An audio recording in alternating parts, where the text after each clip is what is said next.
Sunday afternoon. A little bit of a wet one out there today. Best stay inside and watch this episode.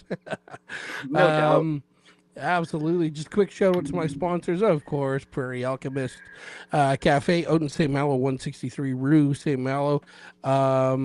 Good food, good drinks, good people. That's not their slogan, but I would say it every time. Hopefully, it catches on. Love it out there. Got some viewers that have been out there after they sponsored this show.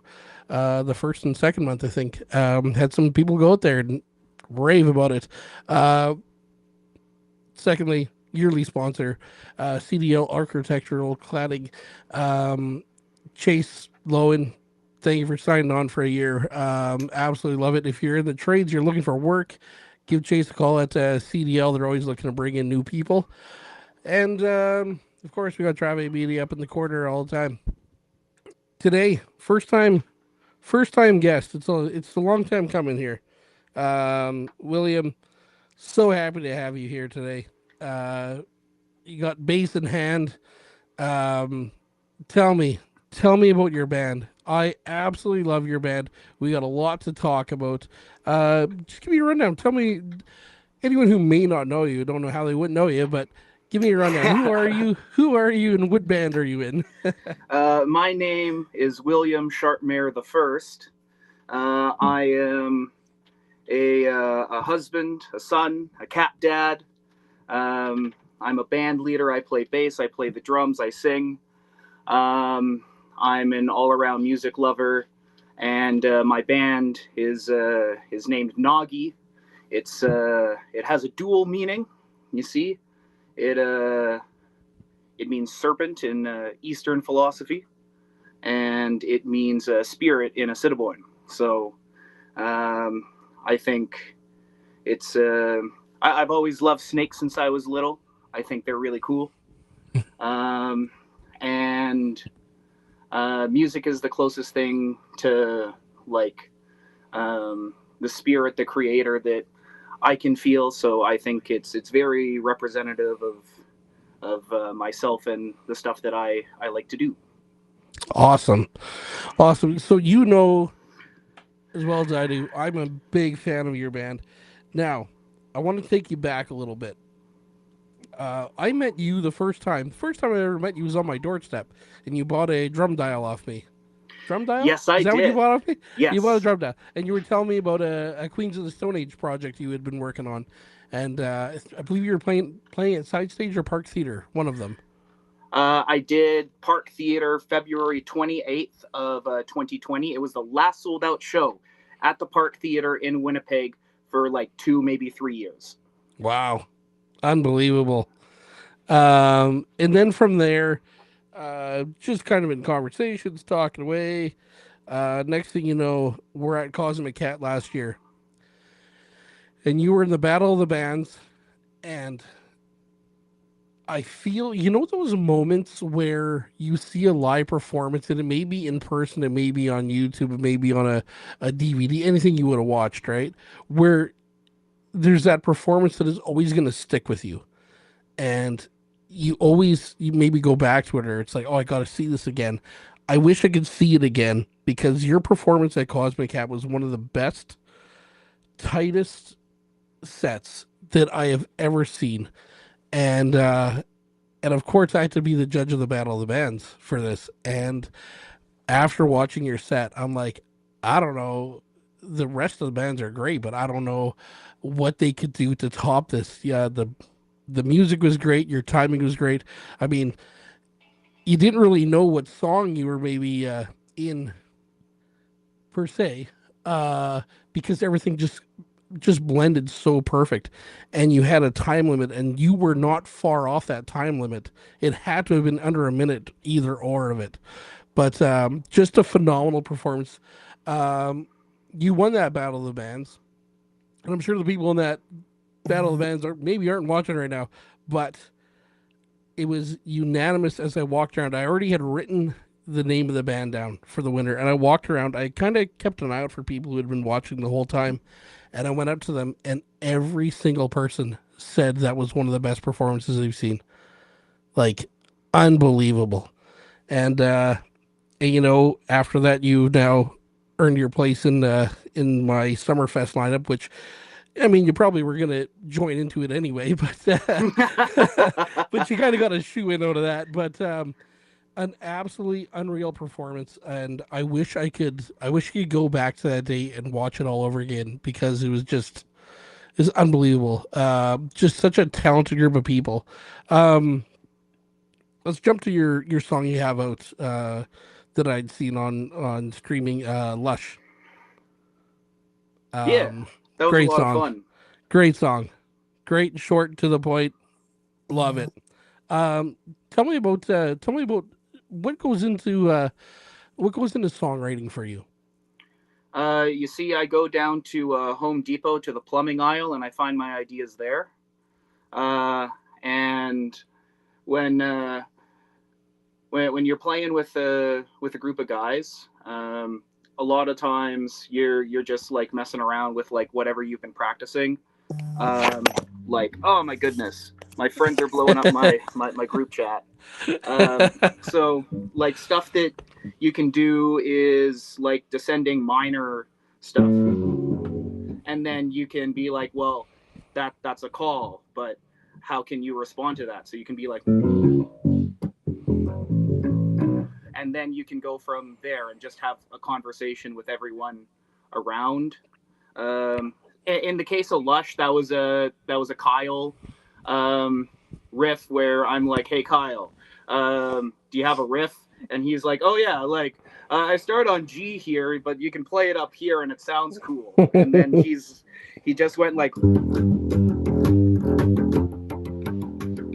and then that's something we got together in like maybe 20 minutes.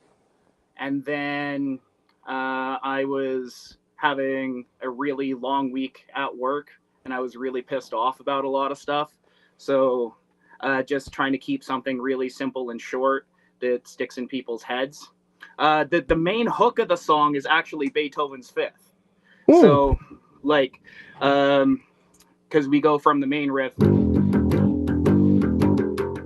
and then for the hook line, being like, life ain't plush when you're a. It's Hmm. Beethoven going like. Yeah.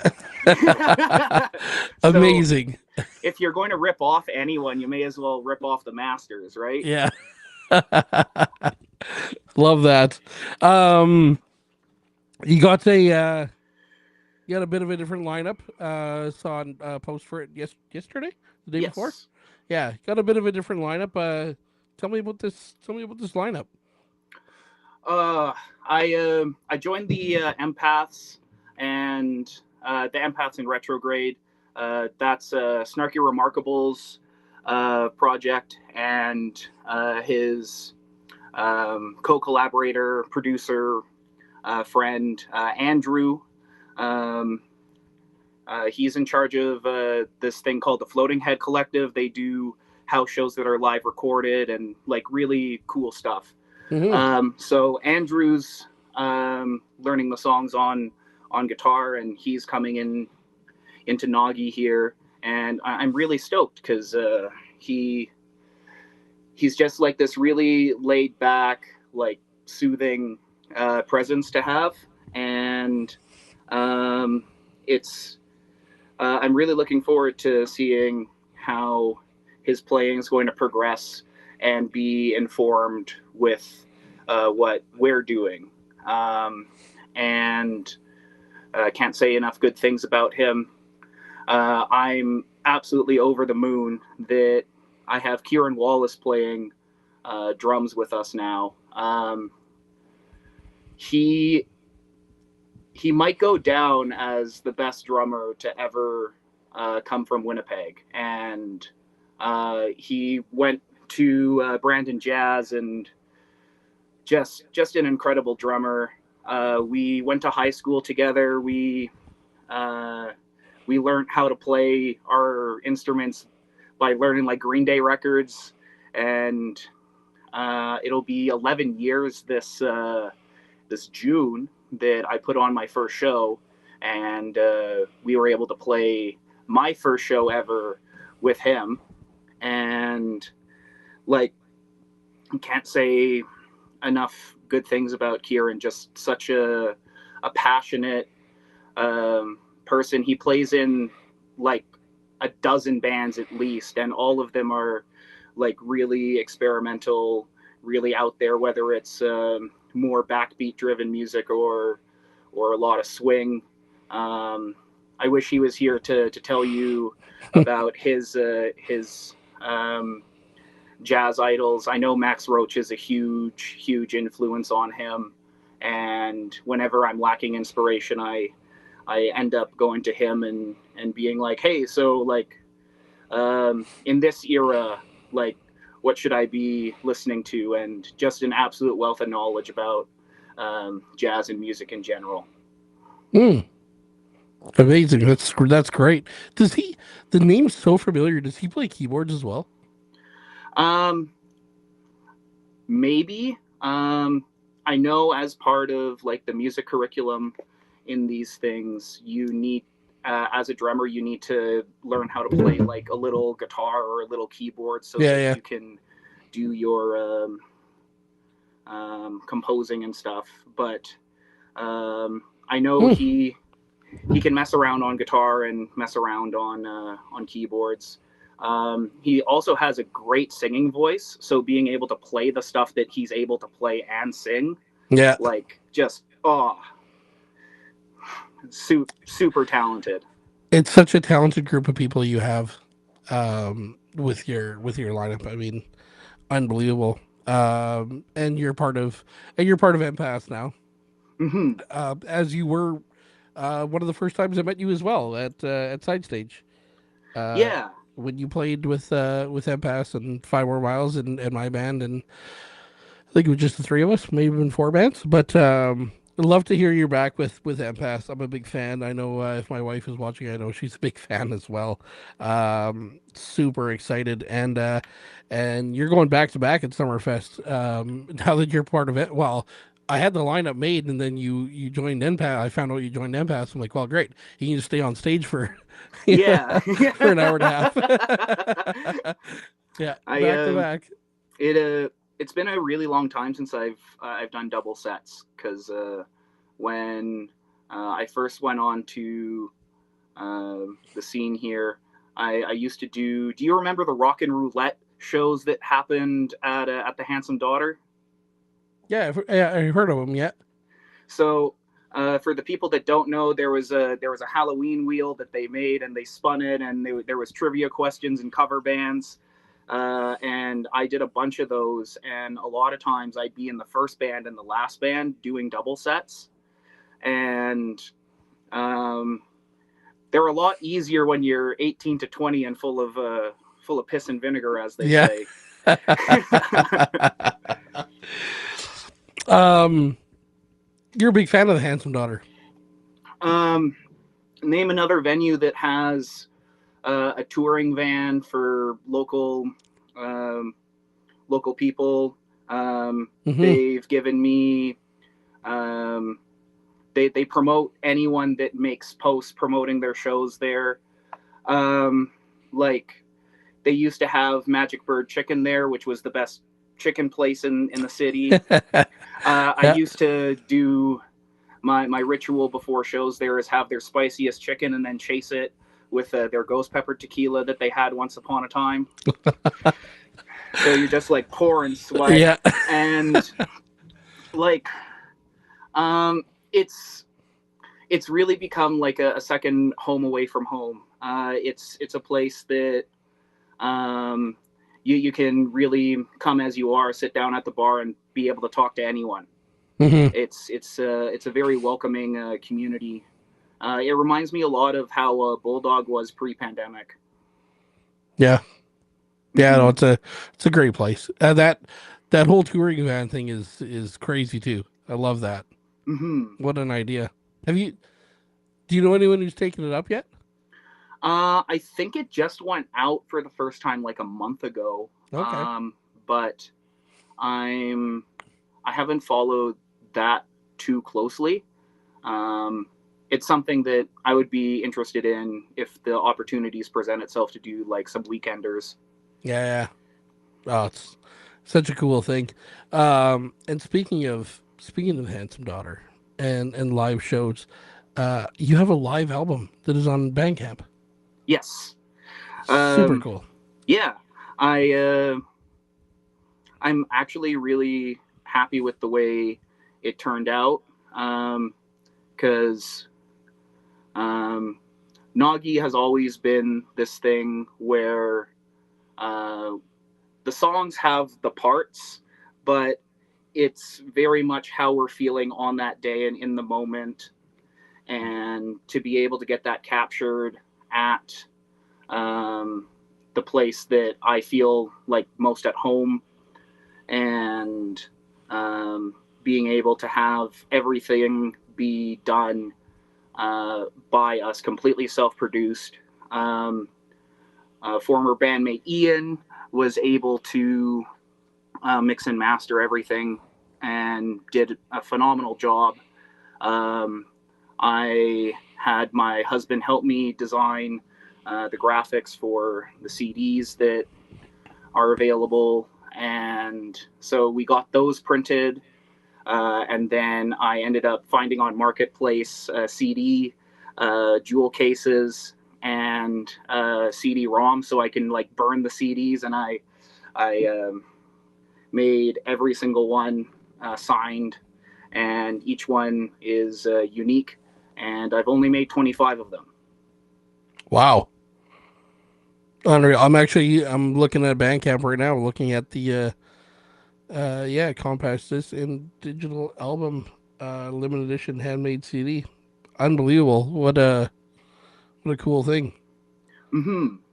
Like, are you aware of the band Fugazi? Yes. And like, I'm trying to like take those same sort of code of ethics and apply that to today, Mhm. because like the stuff that I want to do, it requires a lot of like money and pizzazz, because I think it's fun, you know, like why not rent a couple of lights and really make everything pop, and why Mhm. not um, like put all your money into like one or two big events that you do in the year, and make it like really really special. And at the same token, outside of like the big things, being able to be involved in your community. Last year, Nagi did, I want to say, like 4 to 6 like fundraiser or benefit concerts, Mhm. um, and they're all for causes that I believe in, and being able to be involved and give back, because it's an absolute privilege to be able to play these instruments and be able Mhm. to get out in front of people. You know, Yeah. Is that a Rickenbacker? it is. I was looking at it, I'm like pretty sure it is that I saw a little glimpse of the headstock there. Uh, Great instrument. And anytime I've seen you playing it too, it sounds absolutely amazing. So yeah, so anyone, watching this now, watching it later, head over to Bandcamp. I mean, this is good stuff. Live album, Nagi Live 25. 10 tracks, 31 minutes. My God. A cover of Come As You Are, Yeah. So Nirvana. we did an instrumental cover of "Come As You Are," and the thought process behind that is, I don't want to butcher a song like Puddle of Mud did, uh, and like no shade on them, like they have some fun tunes, but for an artist and a band as big and so meaningful to so many people like Nirvana, um, how can anyone replicate what Kurt did? Yeah. So the thought process behind that was, it really kind of fit our more psychedelic and more moodier sounds, Hmm. and people can assign their own um, emotions and feelings onto the music. Hmm. For sure. Speaking of a band like Nirvana,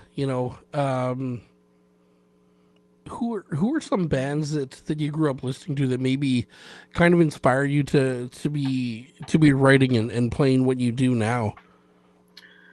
Um, I the first three albums that I really remember, my dad used to be able to take Fridays off and just drive me around Winnipeg and the countryside. The first one that I distinctly remember was Dookie and American Idiot by Green Day, and thinking, like, wow, this is so powerful. The other one that came out at the same time was Hot Fuzz by the Killers, Hmm. and um, I didn't realize that this third record isn't as well known, but it's Hopes and Fears by Keane. Do you remember Keane? Yeah, with the somewhere only we know. Yes, Yeah, that was the big song off of that yeah. record. But um, going from like these larger than life um, like rock bands to having something so intricate as drums, bass, piano, that made a really big impression on me. My dad also had like cassettes from when Propaganda first started, and he tells me of when he got to see Keith Morris and the Circle Jerks here at the university, or um, just like really cool stuff, an eclectic mix of music, and um, I'm I'm always like looking for cool stuff, and um, when you're playing a lot, you don't necessarily have the time to like sit down and ingest something new. Hmm. You know what I mean? Like when you're out doing so much stuff, because the act of like consuming something and really sitting with it um, takes a lot of time and intention behind it. You know?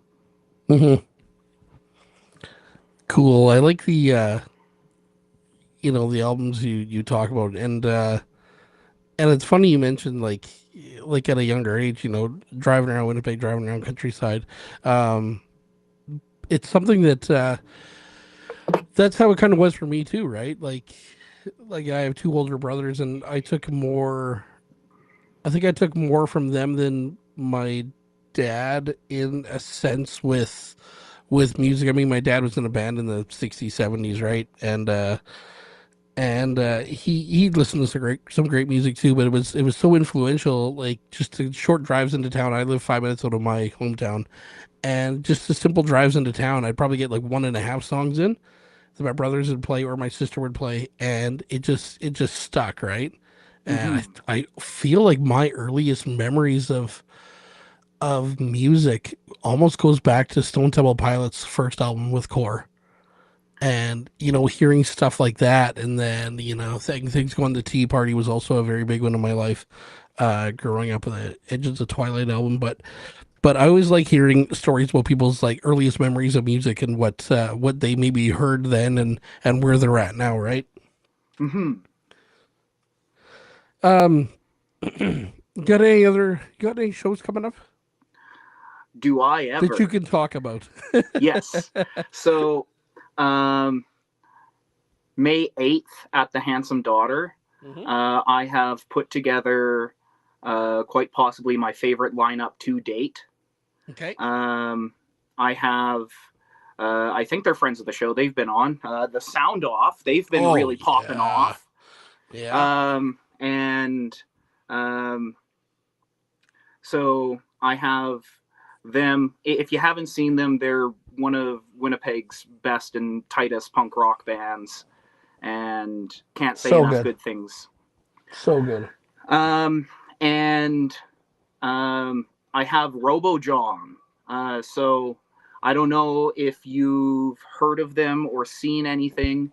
Hmm. They just finished recording um, their second album at Private Ear Studios with John Paul Peters there. And like, if you've seen me play, I like to think I'm quite the entertainer, but if you Mm-hmm. haven't seen Renee, their vocalist, front a stage, I have nothing on them. Like, they have theatrical set pieces, and just like, I won't give any of the things away. You really have to come see this show. We have everything from punk rock to funk to uh, RoboJom says they sound like what the '80s thought now would sound like. Okay. That's Um, well put. and I really am putting a lot of production behind this. I've hired synchronicity. Words are hard. Jonas Dressel and his buddy Tommy. Mm-hmm. They're the ones that shot my photo shoot that I I posted yesterday. So Yep. they're going to be coming down with their VHS cameras. And if you've seen my promo content before, um, I just get really talented people at what they do, and I just edit things together, slap some text on it, and it looks really good when you hire people that know what they're doing. So they're going to be filming and doing some set design. So it's going to be like a whole cohesive show. Excellent. Um, yeah, I mean the sound off are fantastic. They just did their EP release at Ad's daughter, and funny enough, they're on the same night you're on Summerfest as well. Um, there's The stars are they're aligning. aligning. You'd think this was almost purposely done. Uh, what a great night of music. I actually think it's you, and then yeah, it's your band, it's Empass, and then it's Deidre and the Echoes, and then it's the Sound Off. Pretty sure that's how the lineup goes for the Mm-hmm. first four. Just be a fantastic night of music. Um, so you got May 8th. Anything else between then and summer? Yes, I'm hosting an artist under the name of The Bifurcated. Mm, They are a solo EDM slash death metal drummer. Um, and like some of the most interesting music I've heard in a while. You wouldn't think like EDM would be way over here and death metal's way over there. But if you think about it, both of them are pretty darn metronomic, mm-hmm. heavy music at its core. So like you can take the oons oons oons and then put blast beats behind it, and it Yep. turns into like this whole spectacle. They have like a whole costume figured out with like their drums. Um, Nagi and Empaths are going to be doing a Nagi and retrograde set.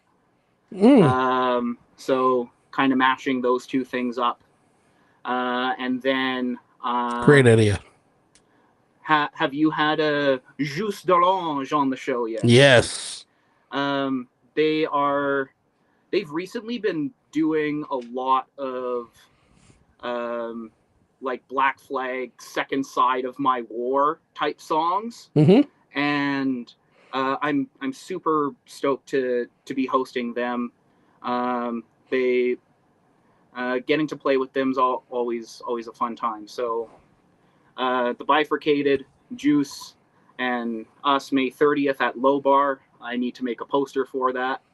Um, and tickets are going to be pay what you can. I'm just trying Mm-hmm. to get as many people to come see the Bifurcated all the way from BC. They're doing a Cool. 3-month tour of Canada. Wow.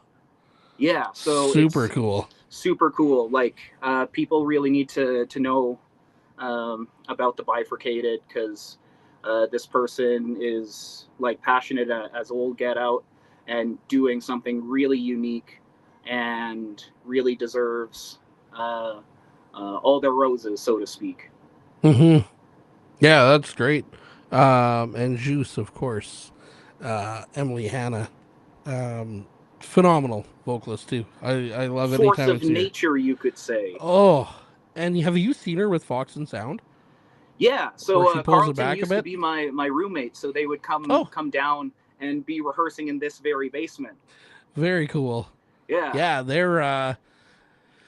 they just played a show a couple weeks ago at Bulldogs with Mark Humphrey's art show that he did, and my band's very first show was actually with Fox and Sound, and I remember they went on first, and I thought, well, how do we follow this up? mm-hmm, She's mm-hmm. just so great. So everyone is just so great in that's been involved in that. Um, yeah, I mean, you got some great shows coming up here. This that was May 30th for that one. Yes, at Low Bar. It's a house venue in Wolseley, Mm-hmm. and I can't share more details. Yes, Um, I've heard of it. I've talked to a gentleman involved with things there. Super cool idea that's going on there. So that's gonna be great. And then May 8th at Handsome Daughter. Um, do you have do you have merch? um, I'm going.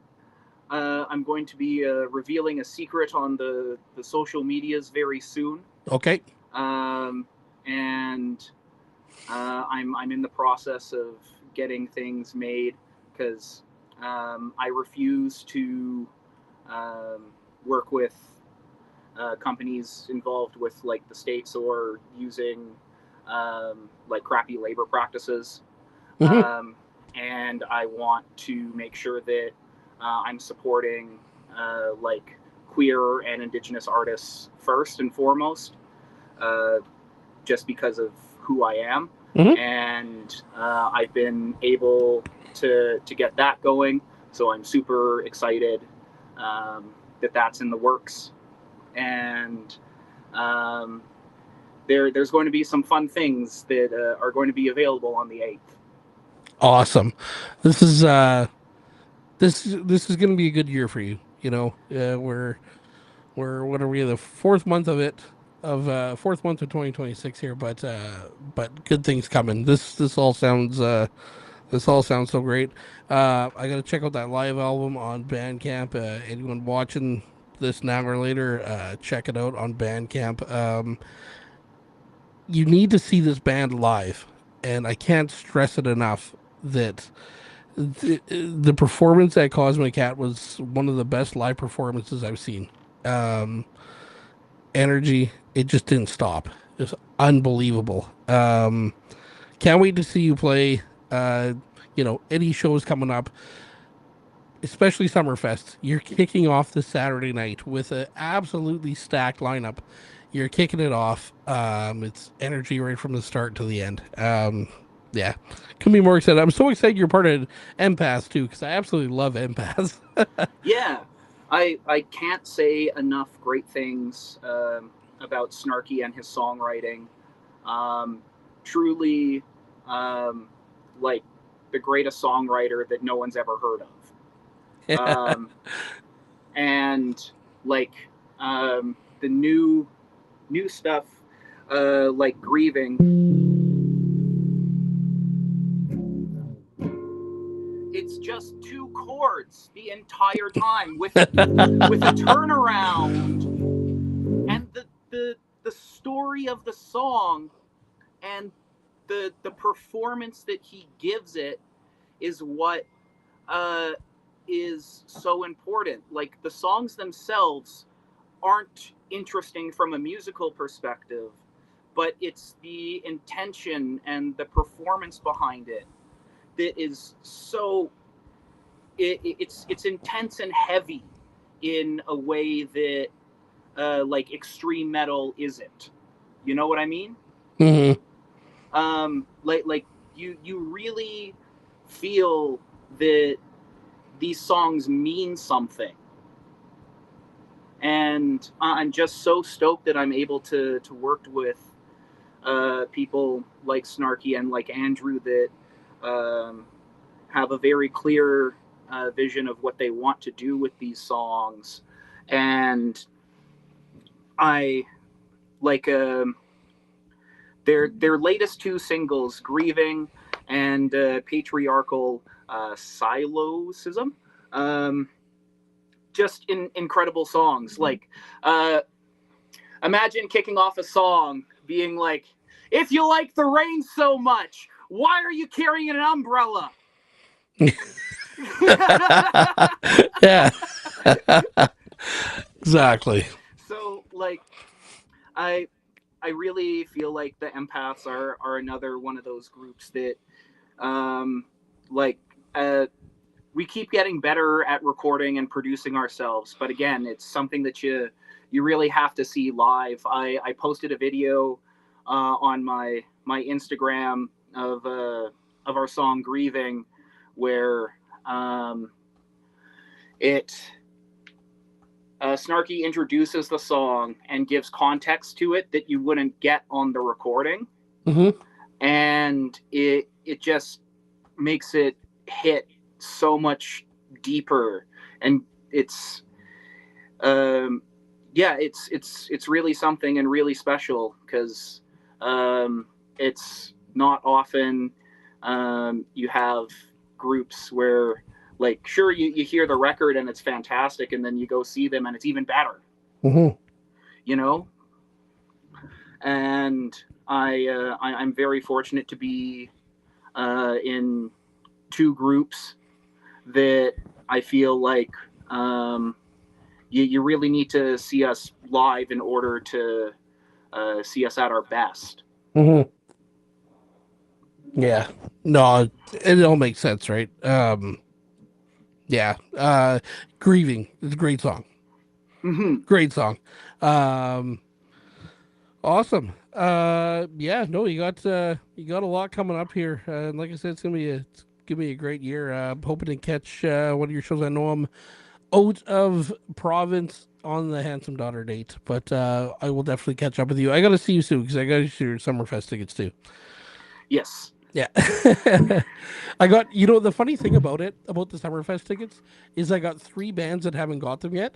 But if I give them to you, you could literally cover all three bands because it's Nagi, Empass, and Spectre. And Phil's drummer for Empass, is he not? Yes. Yeah, there is all connected. Mm-hmm. I just got to get one person these tickets, but I'll get them to you. So, awesome. Thanks for dropping in and having a chat. It's been a long time coming. Looking forward to everything you got coming up. Looking forward to any announcements you have coming up as well. So, once again, William Meyer, Nagi, Empass. You're doing it all. Check out the live album. And I'll get stressed this enough. That's exactly what I'm doing right after this. Great having you on today. Thanks for the chat. I'll catch up with you shortly, and of course I'll catch one of your shows. And if for some reason not, I will see you at Summerfest. Um, Thank you so much for your time, for your audience, and um, I I'm just very thankful and very grateful. Thank you. You're welcome. All right, we'll chat with you later. Enjoy your Sunday. There's the Rick. I love those things. Enjoy the rest of your Sunday. This wet Sunday out there. And enjoy your week. We'll catch up soon. Okay. Be well.